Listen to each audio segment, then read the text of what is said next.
O Marcelo, ali do Arquivo Nacional, faz a primeira pergunta. E boa tarde, parabéns para a TT, parabéns para a Bia. Um evento que há muito tempo eu não via de tão interessante, me parece que estão legais. Eu fiz várias anotações e queria falar primeiro com a TT, que eu tenho um carinho e respeito muito grande.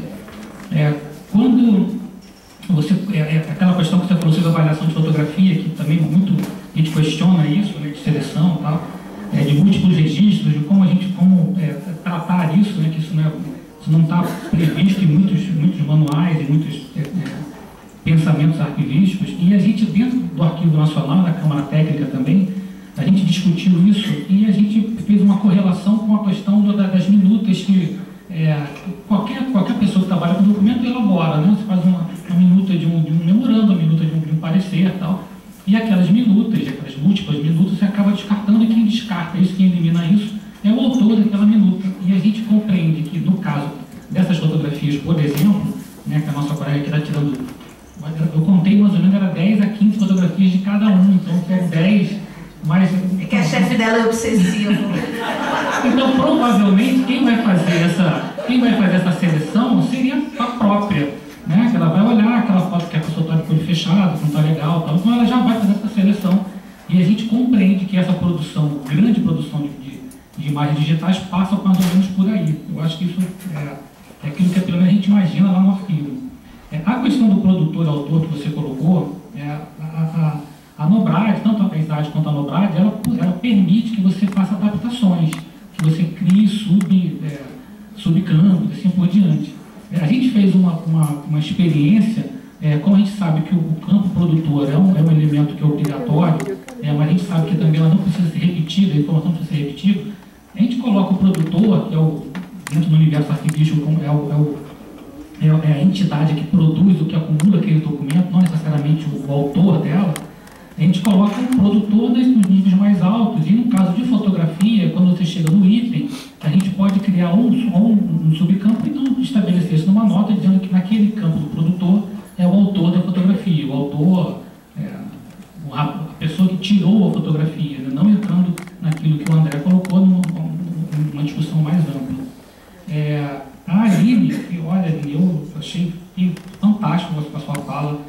Que bom que está sendo gravado, que eu quero até ver de novo, com mais calma. Li a sua tese na aula da TT, que passou a sua tese. E é muito legal. E você coloca duas coisas que eu achei muito interessantes. Primeiro, a questão dos arquivos pessoais, que você procura estabelecer um contexto, um entendimento sobre aquele acervo, procurando não só uma entrevista, mas quase como um programa de história oral, né? E isso a gente, esse ano a gente conseguiu, depois de algum tempo, estabelecer dentro do Arquivo Nacional um programa de história oral, o primeiro programa de história oral. E aí ele foi fundamentado não só em outros programas, mas no sentido de você conseguir pessoas ligadas aos acervos que possibilitem um entendimento maior daquele acervo. O Arquivo Nacional tem quase 1000 fundos e coleções, só na parte de fotografia são mais de 100 fundos e coleções. Então, muitos deles você não consegue ter, são mais de 2 milhões de itens, então você não consegue às vezes recuperar, saber quem é a pessoa e tal.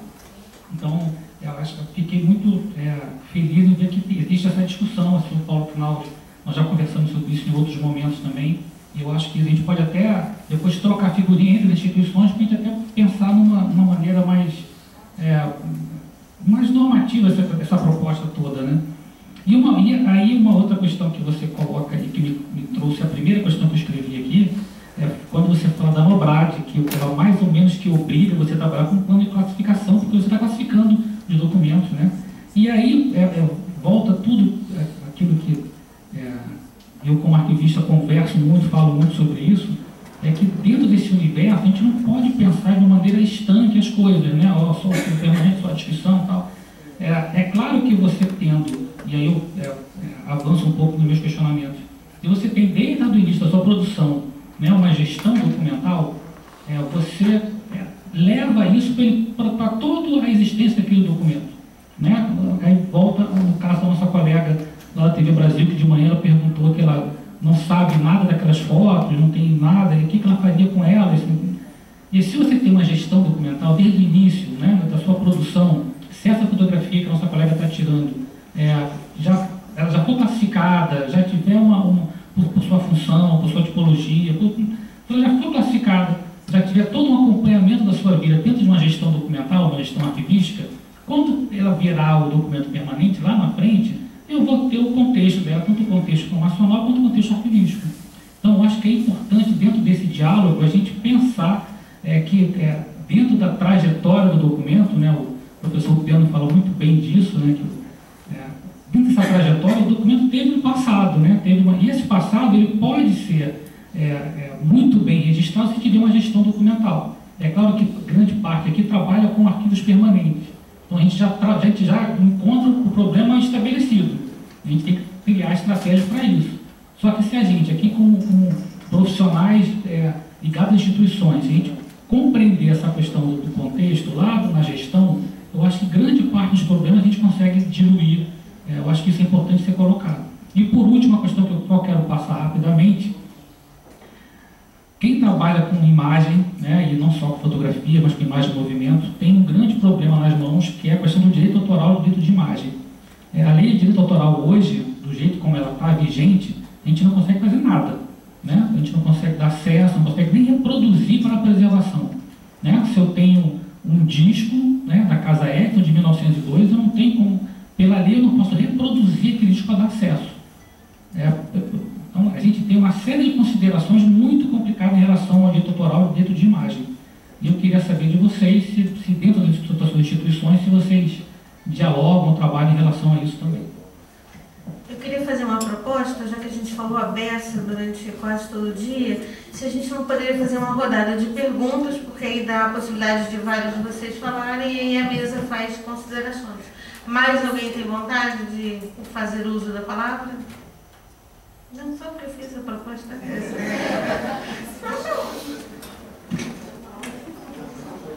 Não, então, a mesa responde. Bom, como a primeira pergunta foi para mim, eu vou adiantar e responder. Marcelo, com relação a essa coisa da gestão documental, né, foi uma preocupação que eu coloquei, eu acho ótimo que a gente consiga garantir que seja ela que faça isso. Né?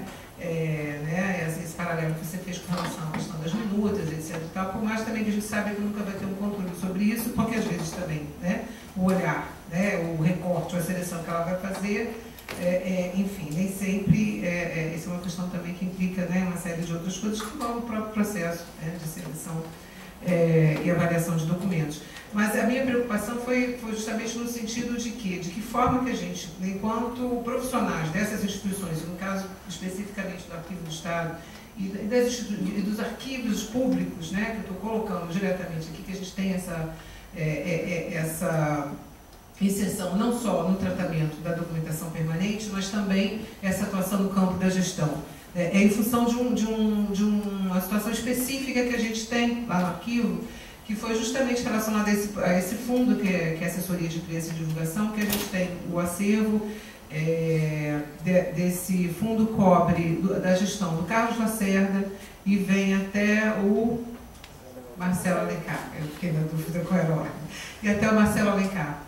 Enfim, não é uma informação oficial, mas a gente soube, né, assim, por contatos com outras pessoas, quando esse material foi recolhido, que, por exemplo, até a época do Marcelo Alencar, essa documentação era produzida no formato analógico. Né?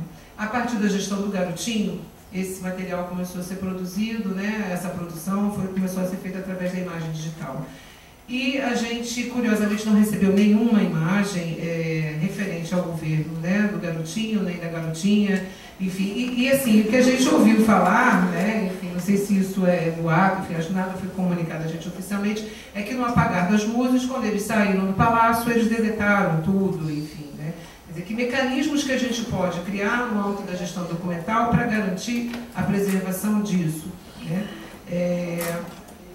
E aí, quer dizer, tem essa questão, né, que além da questão da avaliação, é de que forma efetivamente, e a gente já foi também, inclusive, procurado pelo atual fotógrafo, que hoje em dia existe uma ramificação, existe a comunicação social do governo do Estado, falando especificamente do caso da gente, e existe uma comunicação social específica para o governador, né? Então, assim, todos os eventos do dia que o governador vai participar, né, ao longo da semana, isso, ainda mais em tempos de imagem digital, é uma produção enlouquecida, né? E a gente foi procurado recentemente pelo atual fotógrafo que faz esse trabalho, que não é mais um fotógrafo como em tempos, né, passados. Havia essa prática de se contratar, de ter um fotógrafo, né, do quadro, etc. e tal. Hoje em dia é uma prática de se terceirizar muito isso, contratar firmas, etc. e tal. E ele veio nos procurar, porque ele estava preocupado com o volume de imagens que ele tinha digitalizado e que todos os backups e os storage que eles tinham estavam dando conta como é isso, enfim, né, no ano passado, antes da reeleição do governador. E, enfim, como é que ele podia administrar isso? Porque também se coloca essa questão, né? Já existe uma massa também, né, de documentos eletrônicos e que não foram controlados, né? Essa lógica da produção. Então é um pouco essa angústia, né, de repente a gente ficar, né, refém, né, desses documentos, enfim, de que forma isso vai chegar. Ele, por acaso, era um fotógrafo consciencioso, a gente não sabe se teve um outro antes dele, que enfim, como também os contratos terminam, né? Se ele foi embora, levou, enfim, essa era a questão com relação à gestão, era um pouco de pensar nisso, né? E isso eu queria até fazer uma observação, que é uma coisa da proposta também desse evento, né? Para além desse debate, enfim, do encontro dos colegas, é também da gente pensar de uma certa forma em constituir um grupo efetivamente, né? De trabalho, né? E pensar em ações coletivas, em discussões, né? Em grupo, ou juntando as diversas instituições para a gente, né, discutir isso. Com relação à questão da Nobrage, eu sei enfim, que existe essa facilidade de adaptação, e na verdade, até falei, essa coisa da autoria, foi uma conversa que a gente teve ontem lá no arquivo, que é claro, recentemente também eu escrevi um texto que tá sendo publicado agora num livro, contém mais alguns. É um álbum de fotografias das obras do Porto, do Rio de Janeiro, um álbum que a gente tem lá no acervo do APERJ. Eu fiz um texto de apresentação em que justamente eu trabalho até com essa ideia de autoria institucional, na medida em que a gente não tenha os créditos efetivos do fotógrafo, etc. e tal, mas enfim, insiro isso dentro desse quadro de publicação, de produção desse material. Mas eu acho que também existem situações onde você tem acervos institucionais, como é o caso do Arquivo da Cidade, que você tem o Malta, você tem o Marco Ferreira, quer dizer, e tem historiadores também da fotografia para quem essas informações são fundamentais, né? E uma coisa também que já foi colocada aqui nas falas também das colegas do CPDOC e da Roberta também, do Moreira Salles, que é, de uma certa forma, quando a gente trabalha, né, também numa instituição arquivística com essa questão da fotografia, a gente tem toda essa preocupação, né, da contextualização arquivística, enfim, mas a gente tem um público também, né? Existe uma demanda, para quem o Sérgio também comentou isso, quer dizer, quem vai fazer uma pesquisa buscando a imagem, nem sempre, né, é um historiador, é um pesquisador que está interessado, né, em aprender, enfim, né, a lógica. A gente faz até, tem alguns aqui meus também, enfim, acho que vocês lembram da nossa discussão no nosso curso também, quer dizer, eu enquanto historiadora, eu tenho essa dupla inserção no mundo dos arquivos fotográficos, né? Eu trabalho, né, nessa parte dos arquivos fotográficos através de trabalho de organização, mas eu também tenho a fotografia como objeto de reflexão. E eu tento passar o tempo todo como é importante para os historiadores e pesquisadores em geral aprenderem essa lógica de acumulação, de produção e de contextualização arquivística, mas nem sempre o nosso público é esse. A gente tem, né, aquele jornalista que, enfim, não está nem aí para isso. A gente também tem que, de uma certa forma, se instrumentalizar, né, para uma busca rápida, enfim, por aí.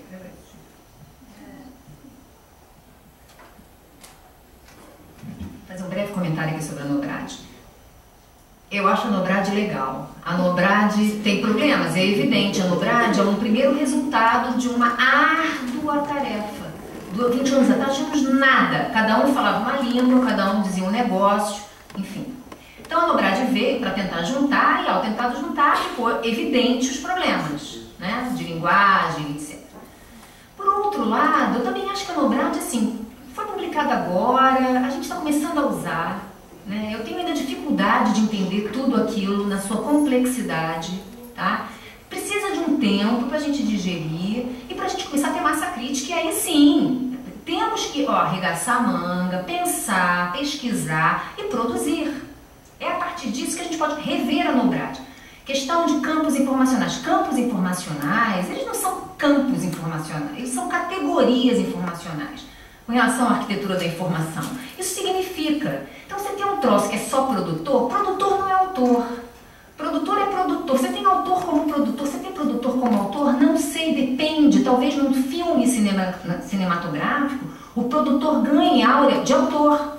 Às vezes no Oscar é o produtor que vai ganhar a estátua do melhor filme, não é? E você tem o diretor também. Na fotografia não é bem assim. Então eu acho, da mesma forma que a biblioteconomia se especializou pra caramba, e hoje você tem aí o Marx, né, 21, que você tem campo para tudo, para tudo. Isso eu acho legal, porque significa anos de aprofundamento e vendo, né, as tipologias, as possibilidades. Então eu imagino e aposto que a nossa NOBRAD vai servir também dessas experiências. Que a gente vai ter uma primeira versão, que depois a gente pode ter daqui a uns anos. Eu acho que ela não precisa ser sempre como ela é agora. E a gente só vai poder saber o que precisa mudar, etc., fazendo, usando a NOBRAD, vendo onde ela não funciona, onde é mais gritante, né, as contradições, etc. Eu diria isso da NOBRAD. Com relação ao programa de história oral que você falou, voltando, eu acho que a iniciativa de fazer uma entrevista desse tipo, de entender economia de produção, contexto, etc., tem que ser feito na doação. É um investimento na doação do arquivo, na entrada do arquivo, mesmo que você não vá organizá-lo logo. Isso nos coloca um problema um problema. Se você está recebendo, você não tem uma vivência daquele arquivo para você poder fazer as perguntas, etc. Mas talvez a gente possa utilizar a vivência dos outros arquivos para estabelecermos, digamos, um questionário base das informações. Sim, as instituições podem atuar juntas para a gente ter perguntas-chave que estão sempre presentes e a partir dali a gente poder fazer alguns investimentos tópicos na hora. Você está recebendo, ler aqui, ver, para tentar. Por que eu digo isso? Porque entre a entrada de um arquivo numa instituição e a sua organização podem se passar anos. Todos sabem.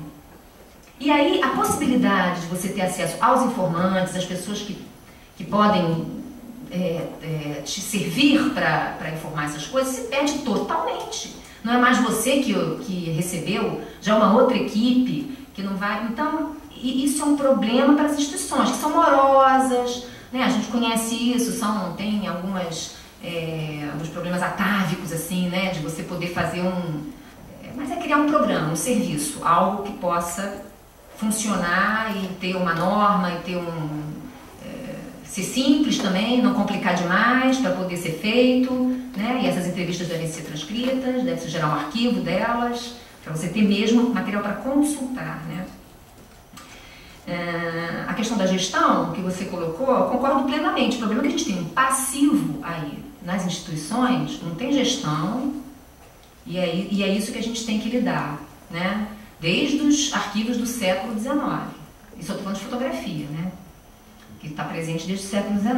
Então temos um passivo mesmo de coisas que não existe gestão. Agora, por exemplo, as nossas fotografias digitais, temos que aproveitar, elas estão sendo feitas agora.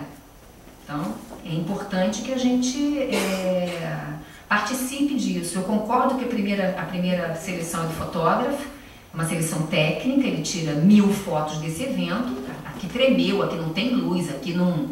Enfim, ele vai cortando, mas o documentalista, se é um fotógrafo de uma instituição de arquivo, vocês têm isso aqui, nós temos isso na Fiocruz, a gente tem que estar junto para, por exemplo, informar o fotógrafo o efetivo valor do registro documental.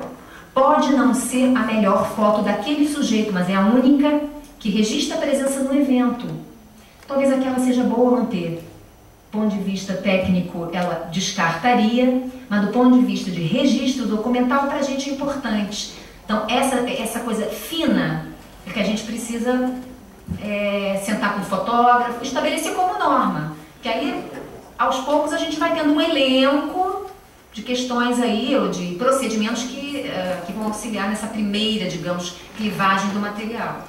E por último, a questão do direito autoral. Olha, isso é né, quem sou eu para falar disso? Há pouco tempo atrás, pouquíssimo tempo, teve uma iniciativa lá da Casa de Oswaldo Cruz, nós sentamos com 2 rapazes excelentes, falam super bem, foi super bom lá no Centro Cultural da Justiça, né? Falaram um pouco sobre direito autoral, fazendo uma crítica à nossa lei de direito autoral, como meio extemporânea às questões hoje, muito rígida, muito calcada na questão patrimonial, né, da autoria, no momento em que, segundo eles, as autorias estão cada vez mais corporativizadas, grandes corporações são as donas, né, você está cada vez tendo menos autores pessoa física, mais autores grandes corporações que vão comprando e vão adquirindo. Então tem um lobby extremamente poderoso em cima da questão dos direitos autorais.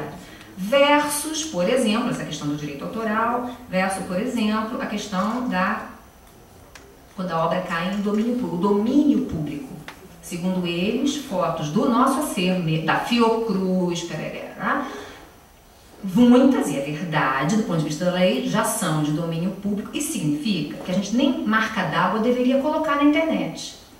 Tá? Nem marca d'água do nosso acervo. É domínio público. Tá? Nem, muito menos cobrar qualquer coisa. Você difunde, mas aquelas imagens são domínio público. A pessoa vem, pega, faz o que quer, etc. Isso é uma discussão. Eu estou colocando o que eu ouvi, né? A outra questão é direito autoral, que é inalienável, intransferível. Um autor não pode dizer, você agora vai ter o meu direito autoral, isso é impossível, mas é possível transferir o direito patrimonial da autoria. Tá? Talvez as instituições devam pensar nisso, ao receberem as doações, né? Ter uma cláusula que a pessoa deixa às instituições, né, a possibilidade de deter o direito patrimonial daquela autoria. O crédito sempre deverá ser dado, o crédito do fotógrafo, né? Mas a empresa ou a instituição pode cobrar, pode ter o retorno patrimonial daquilo. E por último, o que eu adorei saber é que existe uma pós, lato sensu, na PUC, sobre direitos de propriedade, que eu adorei, fiquei muito interessada. A primeira vez que eu me interessei em algo fora imagem, arquivo, etc. Né? Porque eu fui perguntar, isso me fascina tanto, essa discussão, que eu gostaria, só que eu nunca fiz direito. Ele falou, não precisa, você precisa dos anos do direito, você pode fazer isso como uma pós, etc, e trazer questões relativas à sua área. Então eu também coloco aí para os que podem, quem sabe, se interessar, porque para a gente que trabalha em arquivo seria muito interessante, uma outra forma aí, um outro objeto de interesse de pesquisa, de aprofundamento, etc.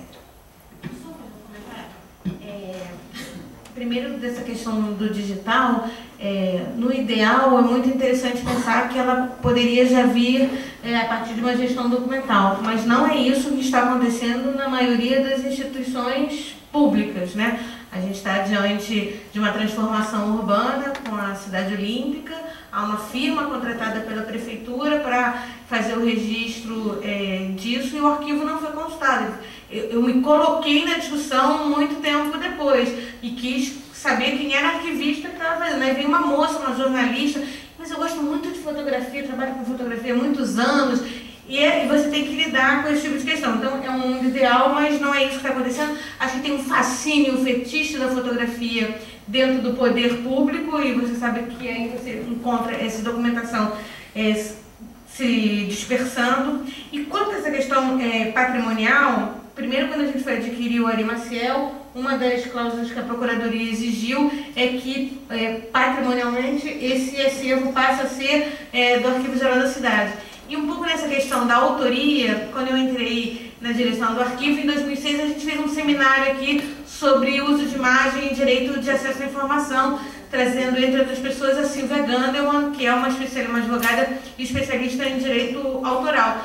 E por esta corrente de advogados, o Malta os outros fotógrafos da prefeitura são como os fotógrafos de jornal, né? Que a autoria é deles, mas a propriedade será sempre dos jornais. Então, os fotógrafos desse sentido, por terem sido funcionários públicos, as fotografias não caem na questão do patrimônio, nessa ideia de um livre acesso, porque elas são um patrimônio público. Por esta linha da qual a gente fez esse seminário, e os textos desse seminário estão na página do arquivo, enveredamos por essa discussão, onde demonstra que é uma seara bastante divergente, enfim, mas por aí um pouco que a gente tem caminhado. O André só tinha pedido para falar.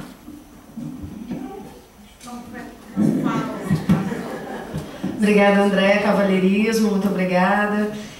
Não, meu comentário é bem breve. Em relação a essa seleção de imagens, né, você eleger qual é a imagem prioritária daquele conjunto, se é que isso necessariamente é possível, lá no Instituto nós temos uma coleção de cerca de 650 mil imagens e como elas são provenientes da aquisição de obras completas de fotógrafos ou de coleções na sua íntegra, né, então nós temos muito esse problema também, porque muitas imagens são plano sequência, no mesmo negativo você tem imagens que variam muito pouco ou quase nada, mesmo essa coisa do olho fechado, fora de foco, luz.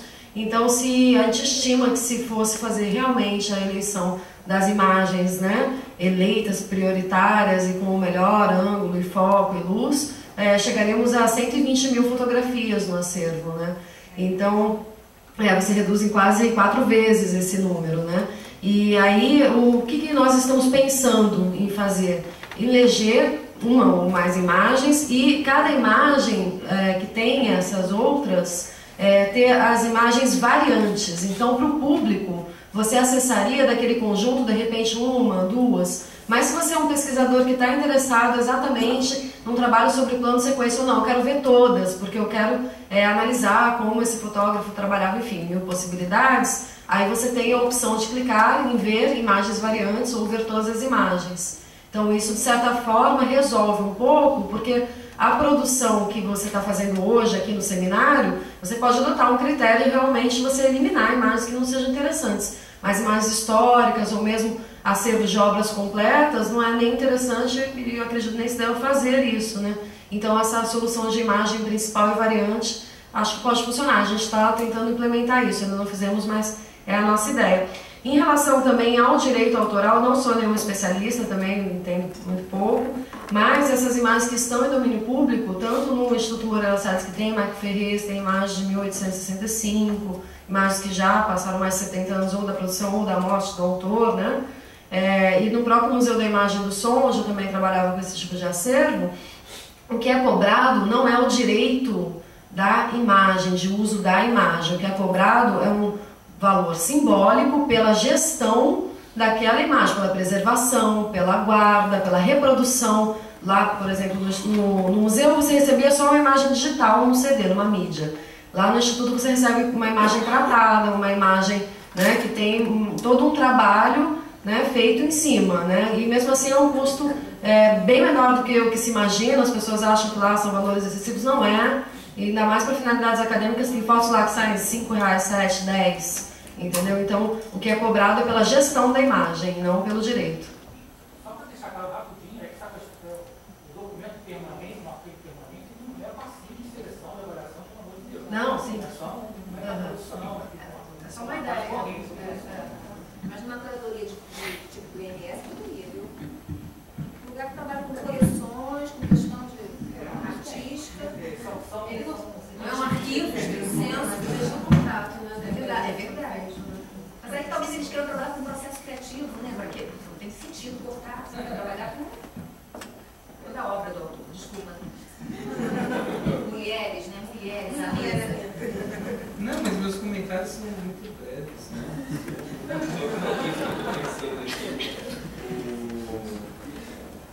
Eu pensei em falar, vou falar tudo ao contrário em função desse negócio de direito de autor, né? De imagem. Então eu sei que é um tema, por exemplo, outro dia eu estava publicando uma imagem que está na National Gallery of Art, em Washington. Fiz um pedido antes, a foto que sairia assim para uso comercial, sei lá, $100, $120, como o uso era acadêmico, caía, como o livro, a edição, não sei o que lá. Enfim, a foto sai de graça. Mas por que eles querem isso? Por que às vezes é importante você ter a imagem em marca d'água para você fazer a gestão de como é que você está dando a imagem? Que é uma coisa que eles põem como cláusula pétrea para você usar a imagem. Você não pode mudar um pixel, você não pode mudar uma tonalidade, você não pode mudar um RGB, você não pode mudar nada. Até porque isso é obra de arte, você trabalhando com pintura. Você muda o significado visual da obra. Então também tem esse sentido assim, de você manter aquela qualidade informativa o mais próximo possível. Mas não era isso que eu ia falar aqui. Tá? Eu acho que tem uma questão assim, bastante importante quando você fala da gestão. Né? Eu concordo com você. Você fez no mundo ideal.